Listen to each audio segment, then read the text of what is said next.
बिस्मिल्लाहिर्रहमानिर्रहीम नहमदुहु व नसल्ली अला रसूलिल करीम। मैं सैफ उर-रहमान कुछ ख़ास और अहम ख़बरों के साथ आपसे मुखातिब हूँ। नैब तरमीम के ख़िलाफ़ अगले हफ़्ते सुप्रीम कोर्ट जाएंगे, इमरान खान ने ऐलान किया है।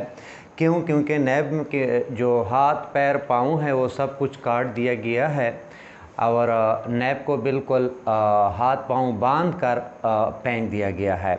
इसमें अब नज़रदारी, नवाज़, शहबाज सारे आज़ाद हो जाएंगे, यानी मनी लॉन्ड्रिंग का जो रास्ता है वो बिल्कुल खुल चुका है और सारे नैब से आज़ाद घूमेंगे फिरेंगे। कोई नैब उससे कुछ पूछ गूछ नहीं करेंगे, क्योंकि ये 1400 साल पहले भी जब कोई हुक्मरान से आम रियाया पूछ सकती थी कि आपने एक चादर आपको मिली, दूसरा चादर आपके पास कहाँ से आ गया, तो अभी जो है ये तरतीब बिल्कुल इन्होंने उल्टा कर दिया। अब आपको साबित करना है कि आपने जो दूसरा चादर है वो आपको कहाँ से मिला है। तो अगर आप साबित ना कर सके तो नैब आपको कुछ नहीं कह सकती।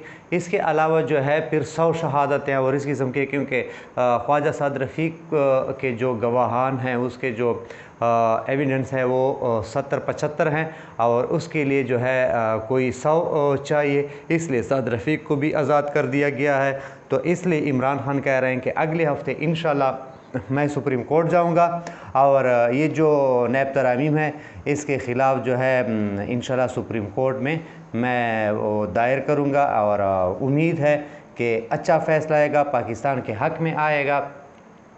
बाकी इस तरह जो है वज़ीर-ए-आज़म ने ये भी मान लिया कि IMF हमारा नहीं मान रहे हैं।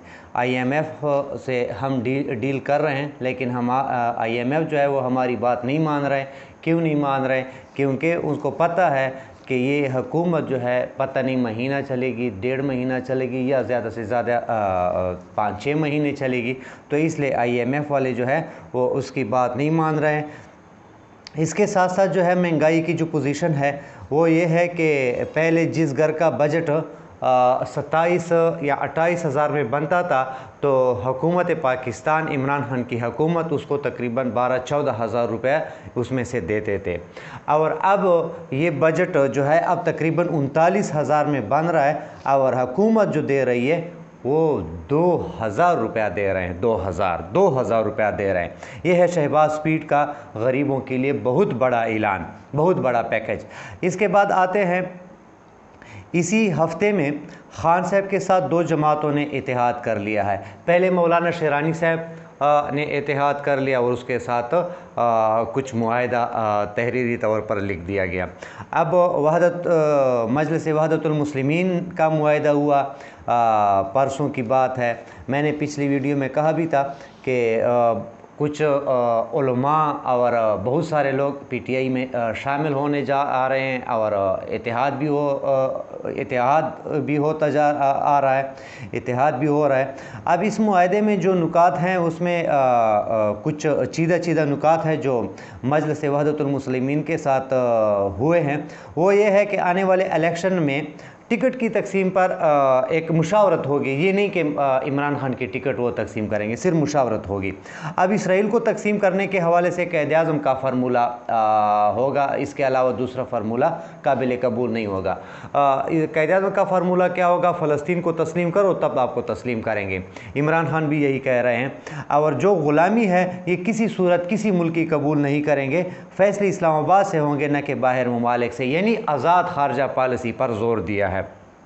इसके बाद जो है जो दूसरे ममालिक हैं, जैसे अभी रूस और यूक्रेन का मामला है, अफ़गानिस्तान में जो मामले थे, अब उसमें यह है कि पाकिस्तान जो है ये किसी मुल्क में फ़रीक नहीं बनेगा, बल्कि अपनी मुल्क तक महदूद रहेगा कि किसी दूसरे जंग में हिस्सा नहीं लेगा, जो इमरान खान का बयानिया है ये है। अब इसके बाद जो है आपको एक और ख़बर, तकरीबन रोज़ाना की बुनियाद पर इमरान खान 10 बजे बनी गाला में एक इजलास तलब करता है अपनी कायदीन के, और उसमें ये तय कर लेते हैं, ये देखते हैं कि मुल्क में क्या हो रहा है, हुकूमत क्या कर रही है और हमने क्या करना है और हम क्या करेंगे।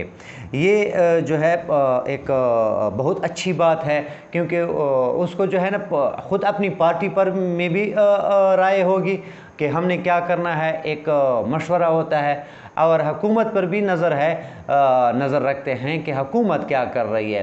اس کے بعد ایک بہت ہی بڑا مسئلہ ہے کہ جو نیٹو ہے، روس اور یوکرین کا جو مسئلہ چل رہا ہے جنگ کا، اب اس میں ایک صورتحال اگر اس طرح کی پیدا ہو گئی کہ کسی نیٹو کے ملک میں کو کچھ ہو گیا روس کی طرف سے یا روس کی وجہ سے وہ متاثر ہو گیا، تو پھر کیا ہمارے جو نیوٹرل ہے وہ نیوٹرل رہ جائیں گے؟ ہاں، اگر وہ نیوٹرل نہ رہیں تو پھر کس کا ساتھ دیں گے؟ پاکستان کا ساتھ دیں گے یا امریکہ کا؟ تو اس لیے عمران خان کہتے ہیں کہ نیوٹرل کوئی چیز نہیں ہے، اور نہ نیوٹرل رہ سکتے ہیں، حق کا ساتھ دینا چاہیے، اور اسی پر بار بار عمران خان زور دیتے ہیں، اور کوشش بھی کرنی چاہیے، چاہے نیوٹرل ہو، چاہے اور ادارے ہوں، چاہے سیاستدان ہوں، کہ پاکستان کے حق میں فیصلے ہوں۔ اب آگے آتے ہیں، مریم نواز صاحبہ کہتی ہے کہ پیٹرول ہم جو بڑھا رہے کی قیمتیں جو ہم بڑھا رہے ہیں وہ عمران خان کے جو IMF کے ساتھ جو معاہدے ہوئے ہیں اس کی وجہ سے بڑھا رہے ہیں، لیکن آج مفتاح اسماعیل صاحب اور شہباز شریف نے اس کا بیانیہ خاک میں ملا دیا، دفن کر دیا۔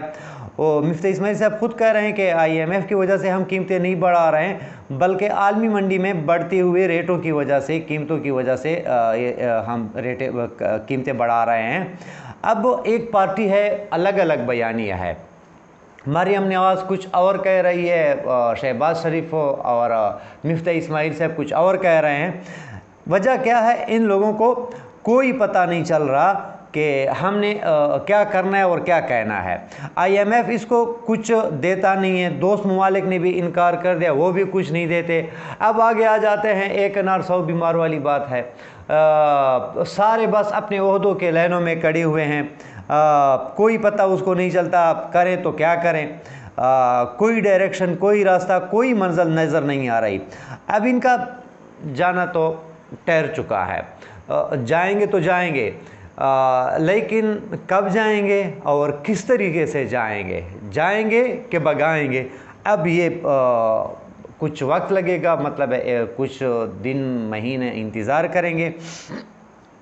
اس کے ساتھ ساتھ جو ہے عوام جو ہے ایک بری خبر وہ تیار رہیں، کیونکہ آج امپورٹڈ حکومت کے جو وزیر اعظم ہیں جناب شہباز شریف صاحب، اس نے کہا کہ ہم کچھ مشکل فیصلے کریں گے۔ اب مشکل فیصلوں سے مراد یہ ہے کہ ہم مہنگائی کو اور بھی بڑھائیں گے، پیٹرول کو اور بھی بڑھائیں گے، ڈیزل کو اور بھی بڑھائیں گے، اور اس کے ساتھ ساتھ آلو، پیاز، مرچ، ٹماٹر، گھی وغیرہ، دالیں، سب کچھ بڑھائیں گے، یعنی جو رس تھوڑا بہت بچا ہے غریب میں اس کو نکالیں گے، یعنی مہنگائی کا جو نام ہے وہ تبدیل کر کے مشکل فیصلہ قرار دیا گیا ہے۔ اب پاکستانی عوام ہے اور اس کو انتخاب کرنا ہے، پرانے پاکستان اور نئے پاکستان میں۔ اب پرانا پاکستان پہلے تھا، پھر نیا پاکستان، اب پھر پرانا پاکستان آ گیا ہے۔ اب آپ لوگوں نے نئے پاکستان کو بھی دیکھا اور پرانے پاکستان کو بھی دیکھا۔ نئے پاکستان میں بھی یہی IMF، یہی مہنگائی، بلکہ اس سے مشکل حالات تھے کرونا کے۔ اگر کرونا کے حالات اس پرانے پاکستان میں ہوتے تو تقریباً عوام تو بیماری کی وجہ سے مر جاتی، کیونکہ اس کو فیصلے کرنا نہیں آتے، ابھی فیصلہ نہیں کر پا رہے، کوئی اس کے ساتھ چلنے کو تیار نہیں ہے، نہ ممالک تیار ہیں، دوست ممالک، نہ عوام اس کے ساتھ تیار ہیں، یہ تو مسلط ہو چکے ہیں، مسلط کیے گئے ہیں۔ تو اب پاکستانی عوام کی رائے ہے، پاکستانی عوام کی منشا ہے، پاکستانی عوام کا ایک اپنا جو ہے مائنڈ سیٹ ہے، وہ کیا کرنے جا رہے ہیں، کیا کرتے ہیں، کیا کرنا ہے اس نے، پرانے پاکستان میں خوش یا نئے پاکستان میں خوش۔ اگر پرانے پاکستان میں خوش ہیں تو آنے والے الیکشن میں اسی حکومت کے لوگوں کو ووٹ دیں تاکہ دوبارہ مسلط ہو جائیں۔ اگر نئے پاکستان میں خوش تو عمران خان کا ساتھ دیں، اور نئے پاکستان میں پھر قدم رکھیں گے، اور انشاءاللہ العزیز خوشی ہوگی، غریب عوام کی فکر ہوگی۔ اسی کے ساتھ مجھے اجازت دیجیے، کچھ خاص اور اہم خبروں کے ساتھ دوبارہ حاضر ہوں گا۔ پاکستان زندہ باد۔